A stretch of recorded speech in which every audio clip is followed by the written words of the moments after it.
तुमचे प्रश्न येणारच आहेत म्हणून पहिल्यांदा सांगतो,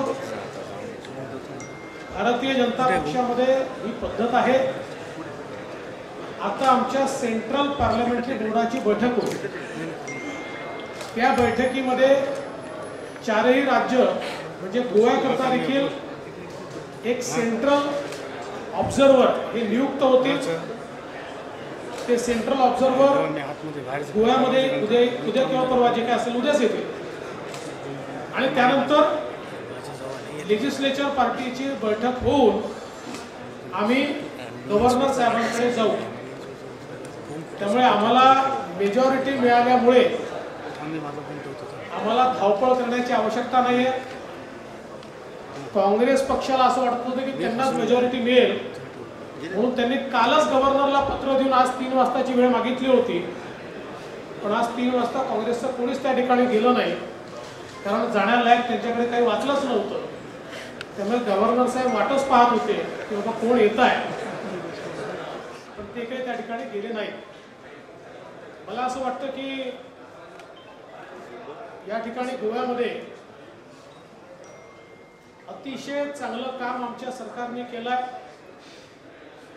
एकीकडे मुख्यमंत्र्यांच्या नेतृत्वातलं सरकार असेल किंवा अध्यक्षांच्या नेतृत्वातली पार्टी असेल, या दोघांनी एक चांगला समन्वय साधल्यामुळे आणि गोव्याच्या टीमने अतिशय चांगल्या प्रकारे मेहनत केल्यामुळे हा विजय आम्हाला मिळालेला आहे।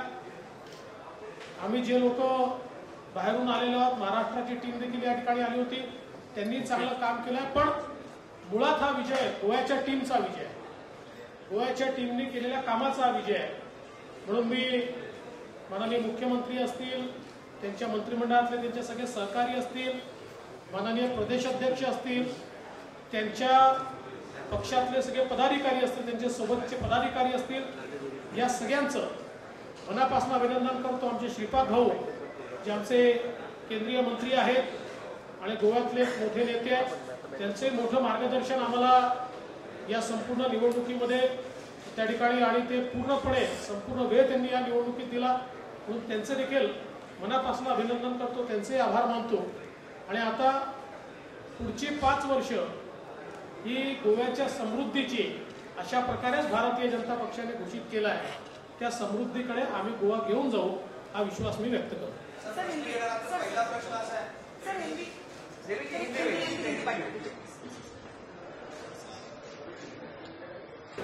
आणि गेल्या 5 वर्षात गोव्याचा चेहरा हा ज्या प्रकारे बदलला, इन्फ्रास्ट्रक्चरचं काम असेल, ह्युमन डेव्हलपमेंटचं काम असेल, त्यामुळे ही विश्वासार्हता आणि विकास याच्या आधारावर गोव्याच्या जनतेने भारतीय जनता पक्षाला प्रचंड मतं त्या ठिकाणी दिली आणि 20 जागा भारतीय जनता पक्षाच्या निवडून आल्या।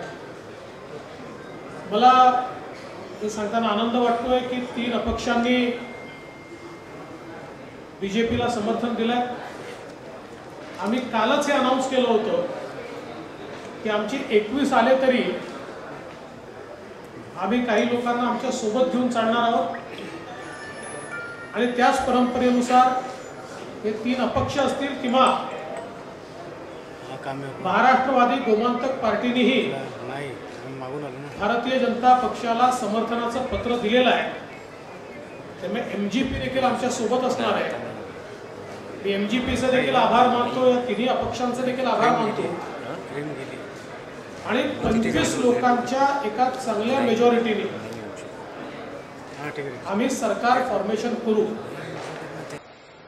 गोवा में भारतीय जनता पार्टी को एक प्रचंड जीत गोवा की जनता ने दी। इस जीत के लिए मैं गोवा की जनता का बहुत बहुत आभार व्यक्त करता हूं, उनको धन्यवाद देता हूं। गोवा की जनता ने, तेंदुलकर जी है ना, विनय जी, गोवा की जनता ने ये जो जीत दी है, इसका कारण देश के प्रधानमंत्री माननीय मोदी जी ने समूचे भारत में एक जो विश्वास का वातावरण तैयार किया है, वो वातावरण गोवा में भी हमको देखने को मिला। और साथ साथ डबल इंजन की जो सरकार पिछले 5 वर्ष काम कर रही थी, जिसने गोवा का चित्र पूरी तरीके से बदला, एक आधुनिक गोवा का निर्माण होते हुए हमने देखा, इंफ्रास्ट्रक्चर के प्रोजेक्ट देखे, और इसके साथ साथ ह्यूमन डेवलपमेंट की, सोशल सेक्टर की कई योजनाएं हमारी सरकार ने बहुत ही यशस्विता के साथ लोगों तक पहुंचाई। इसी के कारण लोगों ने एक बहुत अच्छा साथ और समर्थन हमको दिया है। अभी बीजेपी के 20 लोग चुनकर आए हैं। महाराष्ट्रवादी गोमांतक पार्टी ने पत्र देकर उसका समर्थन हमको दिया है। उनके 2 लोग हमारे साथ आएंगे। इसके साथ साथ 3 इंडिपेंडेंट्स, उन्होंने भी समर्थन दिया है, वो भी हमारे साथ आएंगे। कुछ अन्य लोग भी हमारे साथ आ सकते हैं, लेकिन ये 25 लोग बिल्कुल पक्का हमारे साथ रहेंगे। तो एक कंफर्टेबल मेजॉरिटी के साथ बीजेपी सरकार फॉर्म करेगी। हमारे पार्टी की जो पद्धति है, उस पद्धति के अनुसार शाम को सेंट्रल पार्लियामेंट्री बोर्ड की बैठक होगी। उस बैठक में चारों स्टेट के साथ साथ गोवा के लिए सेंट्रल ऑब्जर्वर नियुक्त होंगे। सेंट्रल ऑब्जर्वर गोवा में आएंगे। उसके बाद लेजिस्लेचर पार्टी की बैठक होकर उसके बाद ही हम हमारा क्लेम देने के लिए, सौंपने के लिए गवर्नर साहब के पास जाएंगे। तो अभी हमको भी कोई बहुत जल्दी नहीं है, क्योंकि कंफर्टेबल सरकार है, कोई दौड़ दौड़ के जाने की जरूरत नहीं है। कांग्रेस पार्टी को यह अपेक्षा थी कि शायद उनको ही मेजॉरिटी मिल रही है, इसलिए कल ही उन्होंने पत्र दे दिया गवर्नर साहब को, और आज 3 बजे का समय लिया था, लेकिन 3 बजे गवर्नर साहब के यहाँ कोई नहीं गया। गवर्नर साहब शायद उनकी राह देख रहे थे, लेकिन जाने के लिए उनके पास कुछ बचा नहीं था। इसलिए हम लोग हमारे पार्टी की पूरी प्रक्रिया करने के बाद ही गवर्नर साहब के पास जाएंगे। और आपका अगला प्रश्न शपथ विधि के बारे में भी होगा, उसके बारे में भी ये मैं आपको बता देता हूँ। चूंकि हम ये चाहते हैं कि सेंट्रल लीडरशिप हमारे यहाँ शपथ विधि में उपस्थित रहे, इसलिए चारों राज्यों का सेंट्रल लीडरशिप के साथ हम दिन तय करेंगे और उसी दिन हम शपथ विधि करेंगे।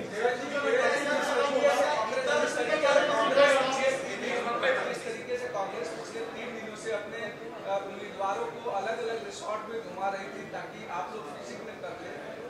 अब आप क्या स्पेशल प्लेस भी लेके आए? देखिए, मैंने पहले भी कहा था कि उनको उनके उम्मीदवारों पर विश्वास नहीं है। हमको पूरा विश्वास था, इसलिए हमने कल सबको बुलाया, सबसे बातचीत की, खाना खाया और सब चले गए। हमको विश्वास था हम चुनकर आने वाले हैं और हमारे सारे लोग हमारे साथ ही रहने वाले हैं, इसलिए हमको कोई रिसोर्ट में ढूंढना पड़ा। हमारे लोग जनता को और पार्टी को लॉयल है, हमको न कोई रिसोर्ट ढूंढना पड़ा, न कोई प्लेन लाना पड़ा। हम प्लेनली यहाँ पर आए और सरकार बना रहे।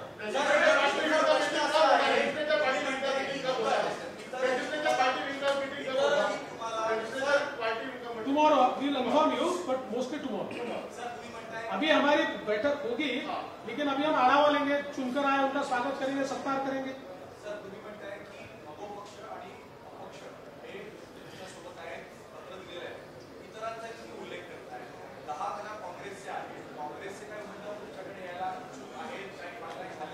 आम्हाला आवश्यकता नाही, आम्ही काँग्रेसचा कोणी घेणार नाही। देवेंद्रजी तुम्ही म्हणालात,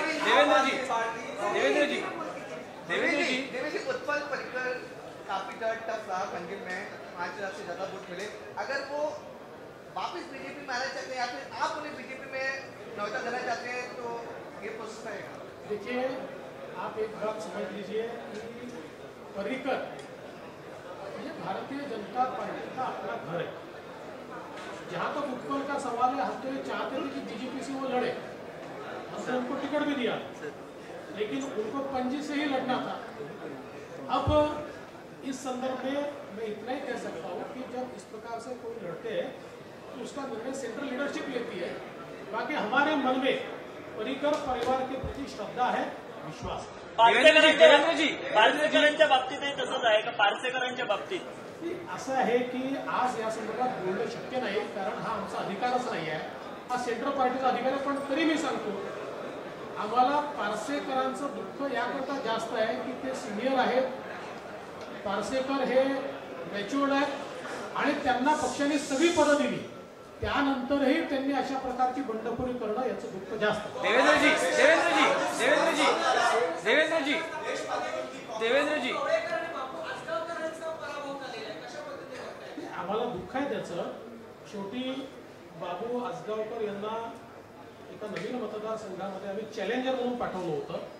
कठीण होतं, पण त्यांनी चांगली फाईट देण्याचा प्रयत्न केला आणि बाबू कवळेकरांच्या संदर्भात आम्हाला दुःख आहे की ते निवडून येऊ शकले नाही।